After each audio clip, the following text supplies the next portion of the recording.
हो गई, मैं दूसरी जगह थी इसीलिए थोड़ा लेट हो गई। आप सब वो महिलाएं बहुत और पुरुष भी है, तो मुझे आपसे मैं पूछना चाहती हूँ कि 2024 में आपको बीजेपी चाहिए हिंदुस्तान में? बीजेपी चाहिए? कांग्रेस चाहिए है ना? हाथ चाहिए है ना? राहुल गांधी चाहिए है ना? तो अब क्या करना है? आप पड़ेगा और कांग्रेस को जिताना पड़ेगा तेलंगाना में। क्योंकि बीजेपी, बीआरएस और एमआईएम एक है। उनका प्लान मैं बता दूंगी कि अभी इस चुनाव में बीजेपी ने क्या किया। बीजेपी समर्थन दिया हुआ है बीआरएस को पीछे से और बोला हम आपको मदद करेंगे ये चुनाव जीतने के लिए, लेकिन लोकसभा में 24 में आप हमारे साथ होना चाहिए, हमको वापस आना है। ये हम कभी नहीं करेंगे। आप करेंगे? आप करेंगे?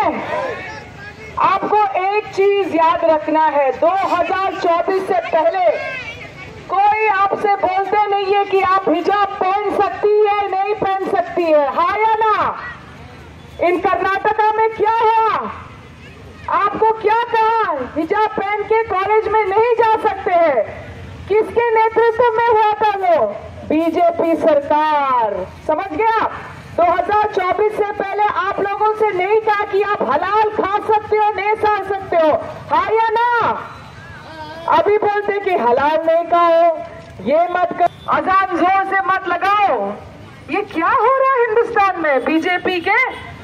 तो हमको बीजेपी को हटाना है, इसीलिए हमको बीआरएस और एमआईएम को भी हटाना है। एमआईएम और बीजेपी का रिश्ता आज आपको पता है।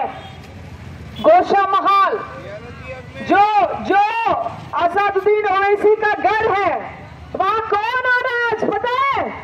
योगी आदित्यनाथ। कांग्रेस वाला को मना करते हैं ओवैसी, लेकिन योगी आदित्यनाथ को उसने रेड कारपेट करके वेलकम कर रहा कि आ जाइए यहाँ प्रचार करने के लिए। क्यों योगी आदित्यनाथ जा रहे हो गोशा महल? क्योंकि वहां का कैंडिडेट का नाम बीजेपी का कैंडिडेट है वहां, राजा सिंह।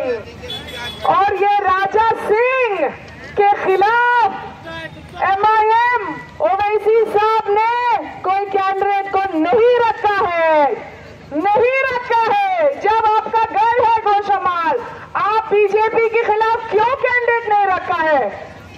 किसी को पता है क्यों? क्योंकि वो ए टीम है भाजपा की। और असादुद्दीन ओवैसी हमारे अजहरुद्दीन के खिलाफ जुबली हिल्स में एक मुसलमान कैंडिडेट रखा है। क्यों? पिछले साल तो वो हिंदू कैंडिडेट रखा, इस टाइम वोट काटने के लिए, कांग्रेस के वोट काटने के लिए, आप लोगों को पीछे रखने के लिए। तो इसी वजह से मैं बोल रही हूं। और आपको पता है ये राजा सिंह हमारे कुरान शरीफ के खिलाफ, हमारे नबी के खिलाफ बोला है, फिर भी ओवैसी साहब एक शब्द नहीं बोला है। आपको पता क्यों? क्योंकि राजा सिंह अपना ही कैंडिडेट है, एमआईएम का अपना कैंडिडेट है, आपको याद रखना है। समझ आ गया अभी रिश्ता? समझ आ गया आपको ये रिश्ता? अब सोचिए, और 10 लाख दे रहे हेल्थ इंश्योरेंस के लिए पे। अभी आपके सबके पास बच्चे होंगे, है ना? सबका बच्चे होते हैं, स्कूल भेजना पड़ता है, स्कूल फीस होता है, जो स्कूल का फीस है वो आप दे सकते हो। और जिसके पास घर नहीं है, जो जमीन भी नहीं है, उनको हम देंगे 5 लाख का घर। और जिसके पास जमीन है 200 यूनिट तक, उसका मतलब जो 900 रुपए आता है या 1000 रुपए आता है, अफसर देने के बाद आपको क्या मिला मुझे बताओ? कुछ नहीं मिला, और कुछ नहीं मिला। अब अभी आपको चेंज करना पड़ेगा और आपका वोट पूरा लक्ष्मण रेड्डी के लिए होना चाहिए, क्योंकि आपको कभी कहा नहीं कि आप हिजाब पहन सकती है नहीं पहन सकती। कांग्रेस आपको नहीं कहती आपको हलाल खाना है नहीं खाना है।